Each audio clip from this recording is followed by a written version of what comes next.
Bem-vindo ao Papo Espírita, a espiritualidade na sua vida. Bem-vindos ao Papo Espírita. Hoje vamos conversar sobre a culpa. Para isso, a gente vai utilizar um texto do Espírito Hamed no livro Renovando Atitudes, é o capítulo 8, cujo título é Olhando para Trás. Thelma e Miriam dos Anjos também estão comigo aqui no nosso Papo Espírita. Tudo bem, meninas? Tudo bem. Vamos falar sobre a culpa, então. Vamos utilizar o Hamed. Hamed inicia o texto dizendo: culpa quer dizer paralisação das nossas oportunidades de crescimento no presente, em consequência da nossa fixação doentia em comportamentos do passado. Quem se sente culpado se julga em pecado. Logo, todos nós vestimos a densa capa da culpa desde a mais tenra infância. Certas religiões se utilizam frequentemente da culpa como meio de explorar a submissão dos seus fiéis.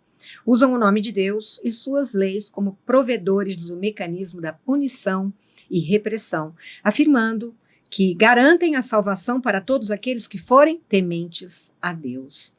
Então nós vamos começar o nosso bate-papo, né, meninas? Quem de nós não foi criado da seguinte forma? Cuidado que Deus castiga. Deus está vendo. Ninguém escapa da justiça divina. Sempre nesse sentido, né? Da culpa e da punição. Que prejuízo será que tem esse tipo de mentalidade, né, de afirmação para a nossa psique? Que nós vamos construindo uma culpa interna sem a gente nem mesmo perceber. O que vocês acham? Tem uma parte aqui desse livro, né? Até trouxe o livro aqui, que Hamed fala da prisão mental, né?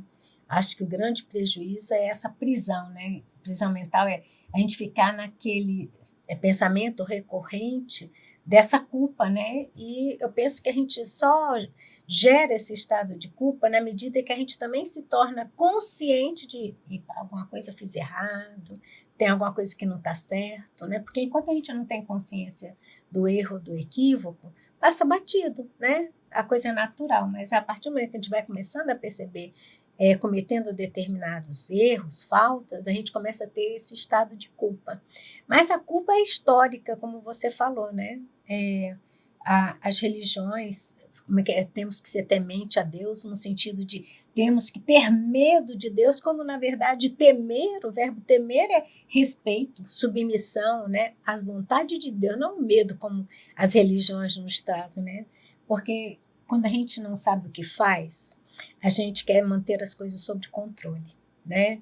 Quando a gente quer manter as coisas sob controle, a gente tem a sensação de superioridade, quer seja ela física, quer seja ela intelectual, né? Então a gente quer se ficar sobre a vontade do outro de uma forma superior no controle. Então essa prisão mental é quando a gente está na culpa, e você leu no começo Hamed falando que é um estado paralisante, porque nessa prisão você fica preso, né? Nessa ideia, nesse sentimento da culpa, você não sai daquele sentimento, né? E não anda, não age, fica remoendo, não é isso, Thelma? Exatamente. Eu estou lembrando assim, a gente vai vendo historicamente o processo histórico mesmo. No começo, essa repressão era para inibir, porque todo mundo fazia o que queria mesmo, né? Era sem freios, né? Era sem freios, então havia necessidade de ter um processo, pessoas superiores, para poder frear a sociedade, né? Tanto é que as crianças eram mini-adultos. Elas eram tratadas como mini-adultos. A gente vê antigamente pela própria roupa, que era igual aos adultos, né? A gente vai lembrando do passado, a gente vai vendo isso.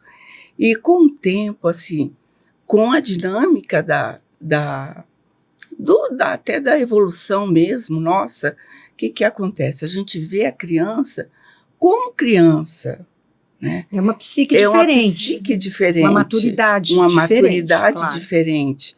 Então, a gente, antigamente, até nós mesmos, você até falou, a gente veio de um processo religioso, né? Então, dentro das religiões, colocavam para que a gente temesse a Deus. Então, a gente foi criado nesse sistema mesmo. É como se Deus fosse punição. Punição. Só que a gente não aprende o que é que eu posso fazer e o que não posso, de acordo também com a minha consciência. Existem as regras sociais, né? Existem as leis de Deus que nós estudamos aqui, mas nós nos comportando, agindo de acordo com as leis divinas, nós estamos com a consciência limpa, né? Não precisamos ter culpa. Aí tem essa diferença das pessoas que têm, vamos dizer, uma maturidade como pais, vamos dizer, temente a Deus, vai para a igreja, adota, né, aqueles princípios de uma forma equilibrada, né? E aí vai ter um exemplo bom dentro de casa. Mas como também tem aquelas famílias que não têm essa forma equilibrada e vai adotar esse temente a Deus como aquele velhinho no canto do céu, né, de barba branca, emanando castigo para todo mundo, né? Então a mãe vai chegar, olha, não faz isso porque Deus castiga. Né? Olha o trovão, tá vendo? Se você não ficar bem comportado, isso aqui, olha, tá vendo esse barulho? É Deus né? Exato. Fazendo isso para que você não fique quieto. Então e a culpa vai se instalando, né, Thelma? Agora, deixa eu dizer o que o Hamed fala sobre essa questão, porque o Hamed, ele aborda a questão da culpa sob várias vertentes. Uma dessas é essa questão da punição de Deus, que já vem atavicamente durante séculos e séculos sendo passada, né? Exato, de geração em geração. Mas também, Ana, antes que você retorne, tem uma questão também do nosso próprio processo evolutivo, né? Isso. Então, o nosso processo evolutivo é cada vez mais a gente ter essa nossa consciência desperta para essas leis divinas, né?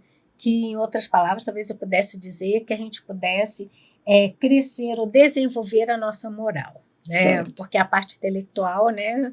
Os desafios fazem com que a gente seja mais criativo. Mas na medida em que, no passado, a gente adorava os deuses, né? Fazia sacrifícios, quando era beneficiado, ai, Deus me ouviu. Quando não era, ai, o que eu fiz de errado? E às vezes não era de uma pessoa, era de uma comunidade inteira, né? Que estava voltada para se sentindo punido por alguma coisa que não fizeram, até o momento em que nós, humanos, achávamos que sacrificar um outro ser humano iria agradar a Deus, né? Hoje em dia, com mais consciência, a gente vê que isso é uma coisa absurda, tanto em termos de sacrificar um outro ser humano para agradar a Deus, né, ou um Deus, como também a gente já vai vendo que Deus não é esse, né, velhinho barbudo no cantinho do céu, com o dedo apontado com raio, né, vai ser punido, né? Mas a gente vem com este pensamento, porque a gente se desenvolve não só nesta vida com esse pensamento, ainda estamos sendo criados assim e criando nossos filhos assim, como também pelas nossas encarnações passadas. E muitas vezes a gente pensa, isso aqui não está dando certo para mim, porque eu não sou boa, Deus não gosta de mim, Deus me esqueceu, karma. É o meu karma. Tudo isso é uma forma da gente se culpar por algo que deveria ser um aprendizado e nós entendemos como punição. Daí vem o nosso sentimento de culpa. É isso que Hamed está chamando a atenção. A culpa leva a essa autopunição quando a gente não entende qual é o propósito da culpa. Qual é o propósito, às vezes, daquela situação que é muito difícil para mim na minha vida. E eu acho que é porque eu fiz alguma coisa errada. Então, Deus está me punindo, alguém está me punindo, a vida está me punindo. E a gente quer que a vida puna pessoas que a gente acha que fazem mal para nós ou para os outros, né? Quando, na verdade, o Hamed diz que o Criador da vida é infinita bondade e compreensão. E que sempre vê com os olhos do amor, nunca punindo suas criaturas. Então, o Hamed abre o texto mostrando que Deus não nos pune. Então, não precisamos sentir culpa em função de que, Deus, aquilo que não me acontece, que eu desejo, não me acontece porque eu estou sendo punida. São elas mesmas que se autopenalizam por não se renovarem nas oportunidades do livre-arbítrio, ou seja, em decisões mais conscientes e mais corretas, né? E por ficarem no presente agarrada aos erros passados.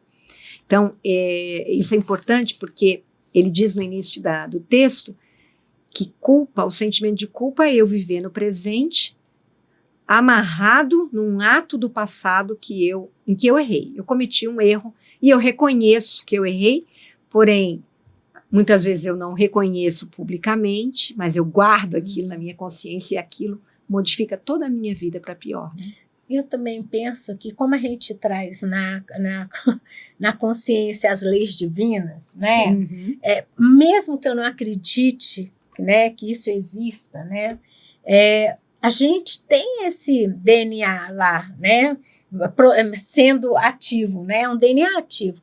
Então, qualquer coisa que eu faça que transgrida essa lei, quando não é algo que eu percebo, né, e aí, como a gente foi criado, né, num processo em que todos os erros e equívocos necessitam, para sua correção, de uma punição, porque antigamente educava-se assim, né? A gente está comentando, isso. Né? Fez errado, apanha, né?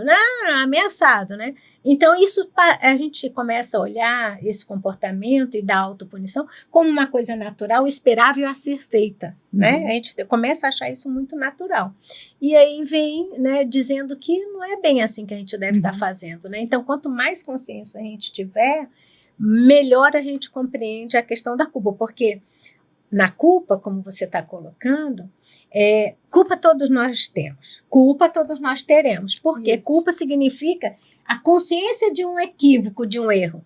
Enquanto nós estamos aprendendo, nós vamos errar, ou com a gente, ou com o outro. Né? Então, culpa, nós não estamos aqui conversando de um estado em que né? Eu estou desperta, se eu fizer isso, aquilo, uma receitinha. Eu não me arrependo de nada. Eu não tenho culpa. A gente se arrepende. Claro a gente sabe que pisamos na bola, podíamos ter tomado uma outra atitude, porém a gente nunca pensa, isso aqui é o fluxo da vida, é o erro e o acerto, eu vou aprender para eu fazer diferente. Aí eu não me prendo na culpa. E é isso que ele vai desenvolver nesse texto. Eu vou seguir aqui com o raciocínio dele. Ó. Ele diz o seguinte: na nossa atual cultura, ainda é a mais grave geradora de culpa na formação educacional dos relacionamentos, seja no social, seja no familiar. No recinto do lar, encontramos muitos pais induzindo os filhos à culpa. Você ainda me mata do coração. Tática muito comum para manter sob controle, como a Thelma disse, né? Uma pessoa rebelde. Ou dos filhos que aprenderam a tramóia da culpa para obter aquilo que desejam. Os pais dos meus amigos deixam eles fazerem isso. Aí querem induzir a culpa nos pais. Então, culpar ainda é uma forma de dominar e se fazer obedecido, né? No entanto, o Hamed diz que essa atitude acaba por não responsabilizar as pessoas por seus atos. Então, qual seria a melhor forma da gente educar sem a gente se utilizar da culpa? Usando a responsabilidade, né? Exatamente. Em vez de dizer, você é culpado disso, vai receber este castigo. Qual é a responsabilidade que você tem ao tomar tal atitude? Então, agora você vai se responsabilizar. Você errou aqui, você vai corrigir. Isso. Né? Você tem que jogar essa responsabilidade para, né, a pessoa. Né? Então, assim, isso é um ato de maturidade. Até eu lembro até da minha filha, com a mais velha, por volta de 12 anos e tudo, ela matou aula. Eu, quando era na cidade, eu matei aula. Minha mãe pegou, me deu uma surra. Né? Uma surra de cinto, bem bonita, né? Mas aí aconteceu com minha filha, com 12 anos, ela matou a aula. E a pessoa, até uma amiga aqui da comunhão, me ligou e falou: olha, sua filha está andando aqui no comércio e tudo. Eu falei: tá. Aí eu fui lá, busquei, levei para casa. Aí tá, aí eu podia dar uma surra, porque eu aprendi a levar surra nesses momentos, né? Aí eu peguei, conversei com ela e falei assim: o que você acha que você deve fazer com você? Você pensa e você depois você vai escolher o que você acha, né? Aí ela pensou e falou assim: eu vou ficar 30 dias de castigo. Ela mesma se Ela deu a mesma punição. se deu a punição. Aham. Né? Então, eu imprimi um calendário de 30 dias, botei lá, e a partir da data ela... E nunca mais ela matou a Ela aula. matou aula. Né? Ela me chamava de bruxa, porque uma amiga da comunhão era dona de uma farmácia, na 106, a Márcia, né? Ela falava, nossa, mãe, você deve ser bruxa, porque... Como é que você adivinha? Como é que você adivinhou? Eu falei assim, eu tenho meus métodos espirituais.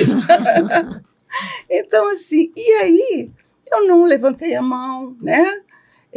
Ela buscou a alternativa que ela achava, Uhum. sendo que as amigas delas iam todo dia para pedir para ela descer. Uhum. Não, por favor, deixa ela ir embora, deixa ela hoje, não sei o que. Não. Ela falou, não, eu me responsabilizo pelo erro por que eu erro cometi. que eu cometi. Então, assim, é a maneira da gente trabalhar entre pais, né? Uhum. Essas questões que eu poderia dar uma surra nela. Ou você poderia fingir que não viu, Exato. para dar menos trabalho. Que é outro trabalho gravoso, É. né? Porque você deixando, fingindo, e vai criar, como eu costumo dizer, vai criar um monstrinho. Depois você não vai dar conta de administrar. Né? Agora, o que a Thelma está trazendo é importante, porque nesse processo de consciência, né, que na verdade o amor, né, que são essas leis que estão na gente, há uma mudança de hábito também do olhar dos pais. Isso. Porque ela, como ela falou, ela podia ter repetido aquilo que aprendeu e estava consciência tranquila, não foi assim que eu fui criada, eu vou repetir padrão, geração por geração. Só que ela entendeu que isso é uma violência. Exato, então ela despertou, ela voltou, porque, gente, naquela época, quem é que achava legal apanhar, quem é que achava bom, né? Ninguém. Então, quando eu começo a ter a noção daquilo é um ato de violência, né, eu não vou repetir, porque eu já sei, experimentei e vou para essa. E hoje em dia, com essa questão, né, evolutiva, a gente tem tantos outros conhecimentos, a comunicação não violenta, né, que faz com que a gente... Terapia, né? Nunca foi tão divulgada a necessidade... Tem recursos, né? Recursos infinitos para que a gente saia daquele hábito que a gente foi criado, que não era uma coisa natural, como também meus filhos vão achar que não era natural a minha maneira de educar, porque eles vão vivenciando novas maneiras, né? Muito mais amorosas, muito mais compassivas, mas de alguma forma a gente vai percebendo e querendo mudar. Uhum. E na medida em que eu também me responsabilizo por aquilo que eu estou fazendo no meu processo educativo, né, que a gente está falando de família, de pais e filhos, como também vou ensinando meu filho a essa responsabilização. Ok, cometi, o que você queria, né? O que você acha que merece o que você falou? Ou seja, pensa aí, cria uma consciência.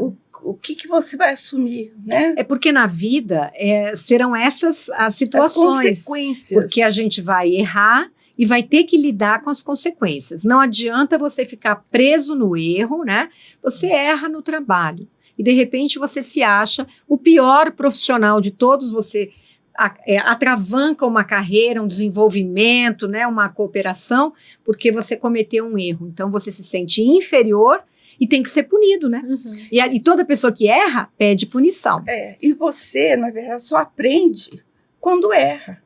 Exato. Porque você não tem humildade, né? Tem. Para dizer, olha, eu errei e agora eu vou fazer diferente. Porque a gente vive na dualidade, gente. Se a gente só viver no acerto, não vai entender o que é o erro. Então, o erro faz a gente enxergar o acerto, né? A gente vive, erra, acerta. E outra coisa, agora, o Hamed, ele não só fala do erro da gente, como ele diz, ele fala sobre as pessoas que só colocam o erro nos outros, né? Ele diz assim, terrível. Em muitas oportunidades encontramos indivíduos que teimam em culpar os outros, acreditando ser muito cômodo representar o papel de injustiçado e perseguido. Colocam seus erros sobre os ombros das pessoas, da sociedade, da religião, dos obsessores, e assim vai. No entanto, só eles poderão decidir se reconhecem ou não suas próprias falhas, porque apenas dessa forma se libertarão da prisão mental a que eles mesmos se confinaram. A culpa é uma prisão mental. Isso. Hamed nos chama atenção para a projeção que fazemos dos nossos problemas sobre os outros, preferindo, como disse Jesus, ver o argueiro no inimigo que a trave no próprio olho. Jesus chamou a esses de hipócritas. Então, deixa a pergunta aqui para a gente. Como a sociedade hoje incentiva a responsabilização dos outros, ao invés de cada um se responsabilizar pelas próprias condutas? Eu acho que... Você ia falar? Não, pode falar. Eu acho que atualmente nós temos muita distração. Né? Então, a distração no aparelhinho celular, né? A distração na oferta de filmes. A gente tem 1000 coisas, né, para a gente se distrair e sair do nosso centro. Qual é o nosso centro? É avaliar, né, o quanto eu estou crescendo em termos de dedicação ao amor, em termos de expressão de amor para comigo, para com o outro. E quando a gente entra nessa nuvem, né, de demandas sociais que a gente tem, de demandas muito capitalistas, né, mercantilistas que a gente vai dando valor a outras coisas. Então, a gente vai dando valor a colocar o filho numa escola caríssima, ao transporte, a chegar em casa ter alguém que cuide dele, que não sou eu, né, o responsável, mas não, ele tem ótima escola. Quem é obrigado a educá-lo é a escola, eu pago bem uma escola cara, a responsabilidade não é minha. Eu tenho, para manter ele nesse colégio, eu preciso ter um emprego melhor. Um emprego melhor, eu tenho que me dedicar ao estudo, eu tenho que isso, tenho aquilo. Então, a gente cria valores fora para realçar a pequenez que a gente ainda tem, sabe? Então, a pequenez é assim, eu ainda sou muito egoísta, eu sou muito orgulhoso, sou muito vaidoso. Então, toda essa fantasia de distração me tira desse centro que é olhar para o que a gente está falando. Olha o que você está fazendo, observa, né, as suas atitudes, dê um ticozinho. Nossa, eu acho que eu não devia ter sido tão agressiva assim na hora que eu falei com a Ana, né? Poxa, eu deveria ter ajudado a Thelma naquele momento. E sempre a gente sempre vai ter aquela vozinha interna dizendo que eu deveria ter feito melhor ou deveria ter feito alguma coisa que eu não fiz, né? Então, nesse processo, a gente sai um pouquinho desse barulho externo, dessa distração, para se responsabilizar, para se auto-observar. A gente fala tanto aqui no papo, autoconhecimento, conhecimento. Se a gente foge disso tudo e fica no externo, a culpa das coisas estarem dando errado está sempre fora de mim. Lógico. Isso, sempre jogo para o outro, né? Porque, afinal de contas, né, Thelma, a gente mesmo não toma atitude. Aí, sobre até que a Miriam colocou, sobre esse sistema que a gente acaba vivenciando, né?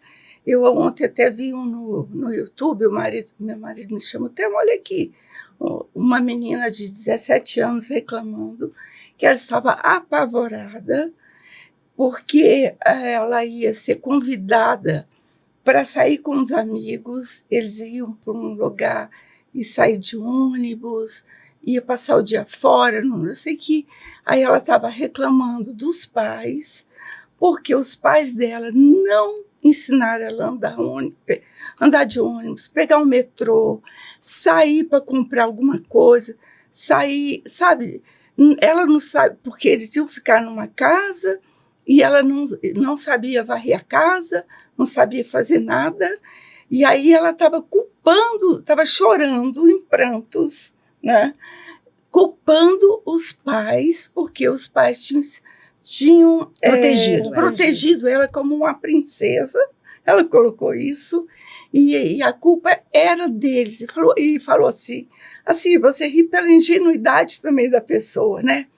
Meu Deus, eu vou ter que fazer tanta coisa, como é que eles conseguiam fazer isso, né?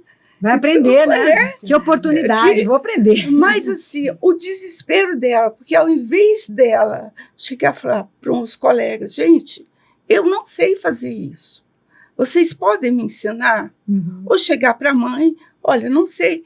Ela entrou no desespero e foi desabafar na internet, né? Como é muito normal hoje. Não é? Exato. Então, assim, as pessoas não se olham para assumir a sua incapacidade, né? Joga para o outro, né? E fica nesse sistema doentio, né? De culpas, ao invés de você entender que eu vou me responsabilizar por algo que eu não sei fazer, Isso. né? Eu jogo a culpa, mas eu não aprendi, ninguém me ensinou. A culpa é da minha mãe, do meu pai. E ainda assim, né, quando mesmo a gente jogando a culpa para o outro, né, ou ainda que aquela situação desagradável que eu estou sofrendo seja ocasionado por um terceiro, vou chamar assim, numa situação extrema, o que você vai fazer com isso? Ainda assim, é uma oportunidade, então, assim, de aprendizado. É sempre assim, às vezes a gente coloca tudo lá fora, mas se a gente parar para perceber, a vida inteira, e o evangelho, né, de Jesus, está só falando uma coisa: o que você tem feito. Então, assim, fizeram alguma coisa que eu não gostei, senti dor, ok. Mas como é que eu reagi àquilo? O que eu fiz com aquilo? Porque a culpa eu deveria ter feito algo, mas não faço. Então, como não faço, a culpa é do outro, né? E aí eu fico na mesma. Eu tô assim porque meus pais... Eu sou assim agressiva porque meus pais não me deram carinho. Eu não sei arrumar uma casa porque minha mãe não me ensinou. Ok, vai atrás de alguém que precisa, né? Que te ensine o que é que você está fazendo com o que chega da vida para você. A vida inteira a resposta é essa, porque senão a gente vai estar trabalhando nos nossos estados de dores. A culpa é um estado de dor. Ou minha mãe está doente, ela é culpada porque ela está doente, eu não aceito. Então, assim, a gente consegue transformar uma oportunidade de aprendizado, de crescimento. Em uma prisão, né? Uma prisão. Sim. Agora, outra coisa importante que o Hamed fala aqui, ele diz o seguinte: a culpa se estrutura nos alicerces do perfeccionismo. Alimentamos a ideia de que não seremos suficientemente bons se não fizermos tudo com perfeição. Esquecemos-nos, porém, de que todo o nosso comportamento é decorrente da nossa idade evolutiva e de que somos tão bons quanto nos permite nosso grau de evolução. A todo momento fazemos o melhor que podemos, e se temos essa consciência, né? Por estarmos agindo e reagindo de acordo com o nosso senso de realidade. O arrependimento resulta do quanto sabíamos fazer melhor e não fizemos.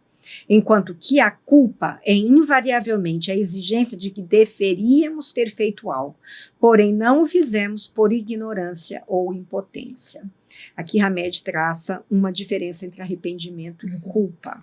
Então vamos explicar melhor para as pessoas, porque esse é um conceito que a gente utiliza muito aqui na doutrina espírita, porque é a base de obsessões, não é? Eu me culpo, me culpam, um obsessor me culpa, ou eu culpo alguém em uma outra vida, ou nesta vida, por alguma coisa que me foi muito negativa, né? Me feriu de uma forma muito profunda. Mas, quando eu digo que eu estou arrependido, que é o que acontece quando a gente trabalha numa desobsessão, né?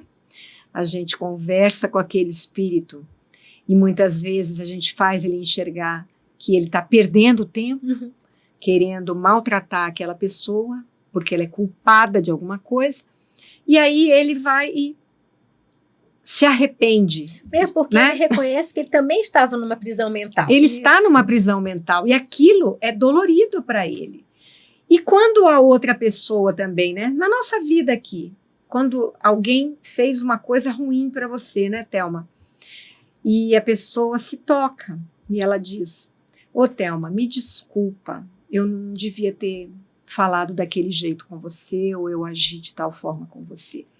Muitas vezes ali acabou. Isso. Muitas vezes ali fechou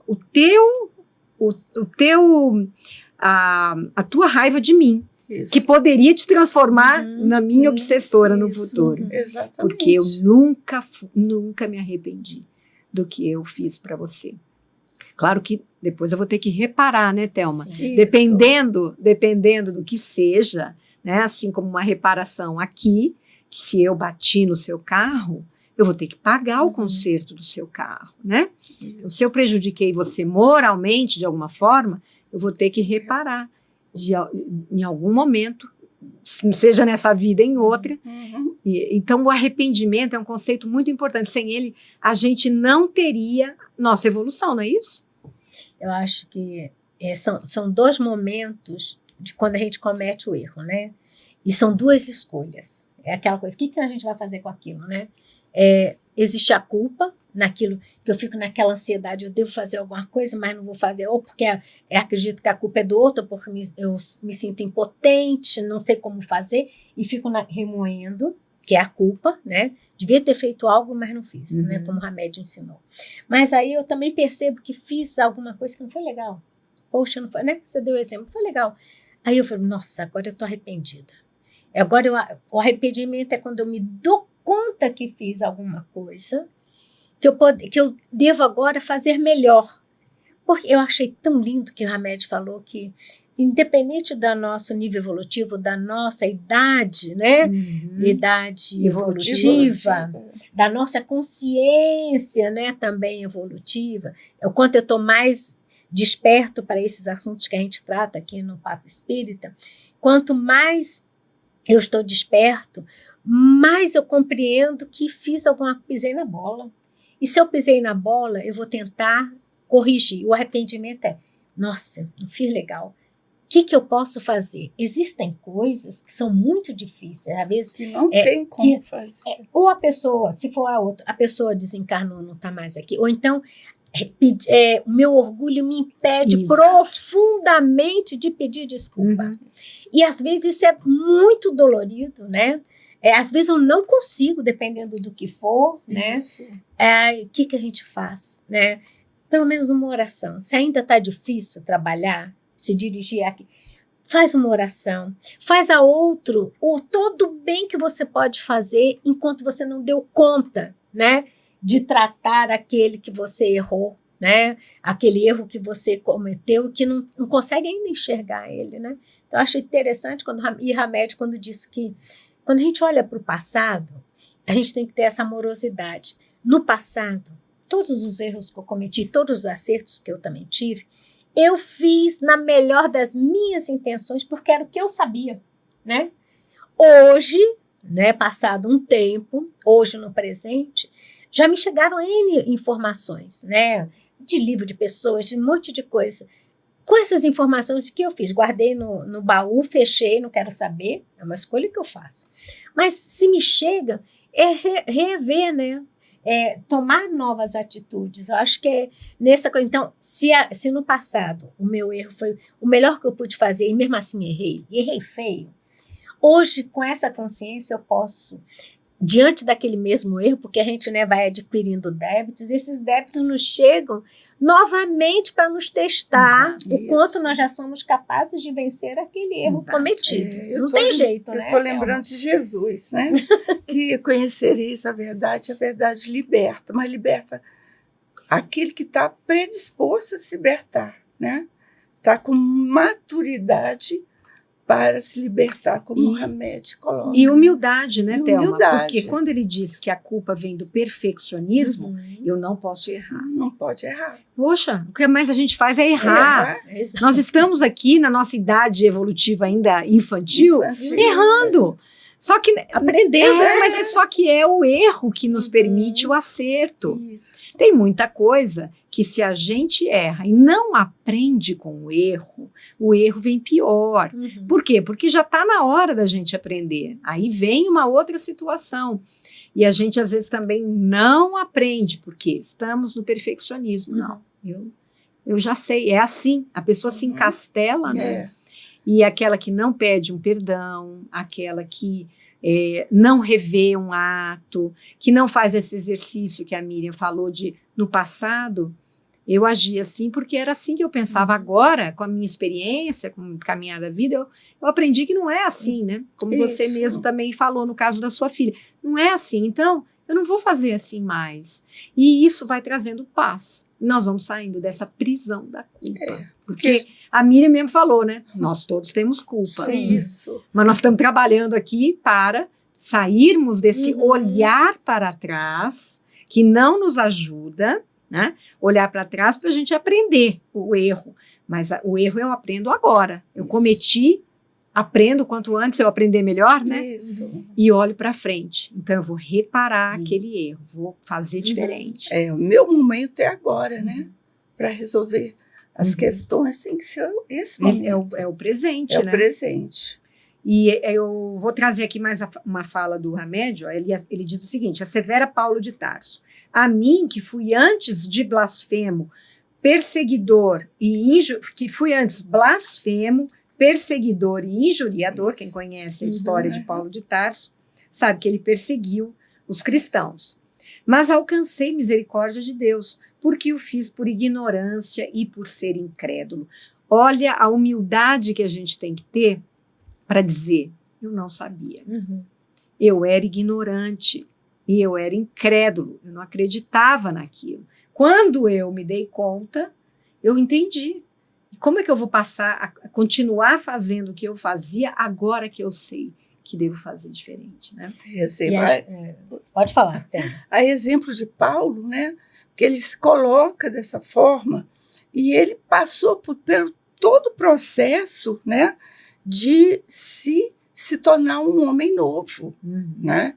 Foi ele, no momento que ele sentiu que não era nada disso que ele estava, né, fazendo, ele se tornou um homem novo e aí ele assumiu uma pessoa nova, com todo o processo de culpa que ele adquiriu. Mas ele não ficou na prisão. Mas ele não ficou. Ele não ficou dizendo, olha que eu sou um perseguidor judeu, não posso fazer nada. Não. Aí o chicotinho no lombo. Não, ele conseguiu seguir em frente. Nesse exemplo Pode falar. Nesse exemplo de Paulo, a gente vê muito uma rigidez. Ele não era uma pessoa que não conhecia as leis, né? Ele conhecia as leis judaicas, né? Ou seja, o amor, né? A necessidade de viver o amor, de praticar o amor, tá lá, né? Ele sabia, mas aquela rigidez, vou chamar uma rigidez religiosa, na qual eu cumpro rituais, eu cumpro saber, né, detalhadamente o que diz respeito à religião que eu professo, não me abrindo para o entendimento que não adianta religião só na cabeça, só no intelecto, só na prática. Todas as religiões chamam para uma coisa chamada prática. Enquanto está na cabeça, ele perseguiu os cristãos, ele matou os cristãos, até o dia que ele deve ter caído em si, né? No sentido de que, meu Deus, eu conhecia todas as leis, né? Esses cristãos não estão falando nenhuma novidade, eles estão falando o que eu sei de uma outra forma, e mais do que eu sei, eles estão praticando, e ele se sentiu, eu imagino, extremamente envergonhado do conhecimento estar sobre a prática, que toda religião nos traz para essa prática, né? No caso Paulo, a gente lê no livro Paulo Estevão, que ele observava que os judeus não ofereciam as casas de acolhimento, né? Como os cristãos ofereciam. Então ele pensou, como assim esta religião é tão rica, né? É tão cheia de poder, mas quando uma pessoa precisa, a gente entende que ela está sendo punida. Esses aqui não querem saber se ela está sendo punida por Deus. Eles vão lá e acolhem, que era uma coisa que ele sentia que não existia. Sentia falta, né? Aquilo fez sentido para ele, né? Isso. Porque agora vai na direção, já estamos acabando, mas vai na direção do que você leu, que Hamed nos lembrou. Deus é um pai amoroso, piedoso, compassivo. Então, quando você compreende, nós estamos para ajudar, nós não estamos para julgar e nivelar as pessoas. E Deus não nos quer paralisados no erro. Ele quer que a gente caminhe. E para caminhar, nós temos que sair da culpa e entrar na responsabilidade que temos. Mas nós estamos terminando o nosso tempo, infelizmente, o nosso bate-papo. E para finalizar, Hamed diz, não guardemos culpa. Optemos pelo melhor, modificando nossa conduta. Reconheçamos o erro, e não olhemos para trás, e sim para frente, dando continuidade à nossa tarefa na Terra. Foi exatamente o que eu acabei de falar. Meninas, última palavra de vocês. O que a gente pode dizer para quem nos acompanhou aqui sobre a culpa? Quando você está se sentindo culpado por alguma coisa grave que você cometeu, pode ser no passado, lá atrás, pode ser recente. O que fazer com isso que te chega. Quem nos assistiu está interessado em conhecer mais sobre a culpa porque está se sentindo culpado. O que a gente pode recomendar? Miriam, você. Primeiro, reconheça. É. Reconheça que no nosso nível evolutivo, nesse planeta de prova e expiação, culpa temos e culpa teremos porque estamos aprendendo, né? Erros teremos, não culpa, desculpe, vou corrigir. Erros teremos e acertos também. Então, reconheça que a gente ainda erra, né? Ao reconhecer, se responsabilize. É possível reparar? Repare, né? Está muito difícil? Busque ajuda, né? Mas não fique paralisado na culpa daquele que deve fazer alguma coisa e não faz nada, naquele que não sabe e se apoia na ignorância, porque nos tempos atuais, manter-se ignorante sobre essas coisas é uma fuga cruel, né? Porque a gente tem todos os meios para essa compreensão. Então, eu acho que no final, a pergunta, né? A minha resposta é uma pergunta. O que você vai fazer com a culpa? Isso. O que você vai fazer com o erro que fez? Porque aí é uma escolha de cada um. Exato. Reconhecer, né? Eu acho que ter humildade do que você fez. Então, assuma isso, reconheça isso e tenha fé em Deus.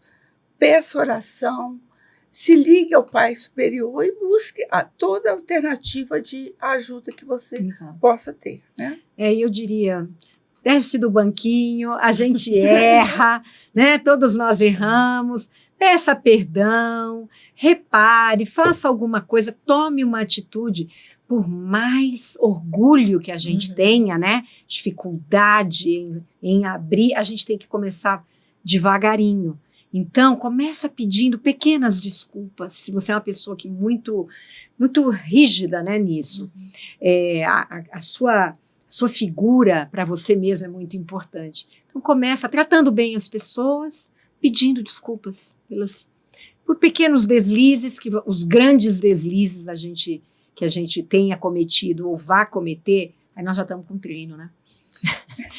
Aí nós já vamos poder pedir um perdão, como o Alberto Almeida, palestrante, fala, um perdão olímpico. Isso. Nós vamos poder fazer um grande gesto, né? E limpar essas culpas, entendendo, estávamos no momento, naquele momento, sem compreender, sem a compreensão que temos hoje. E, Ana, por fim, eu acho que a gente não deve esquecer nunca que a gente sempre pode fazer melhor. Sempre. Exato. Não estamos presos, a vida não acaba, né? E nessa vida, se ainda estamos aqui, vamos caminhando. E porque do outro lado também estamos caminhando. Então, sempre teremos oportunidade, mas não deixe passar. Sim. Meninas, muito obrigada por esse bate-papo. Vocês que nos assistiram, se vocês gostaram, compartilhem, comentem e principalmente deem um like. Isso é muito importante para a divulgação deste programa para outros públicos. Vamos ao ar todas as quintas, 18h45, no canal TV Comunhão no YouTube. Se inscreva no canal, ative o sininho, receba os nossos avisos e nos acompanhe. Muito obrigada e até a próxima.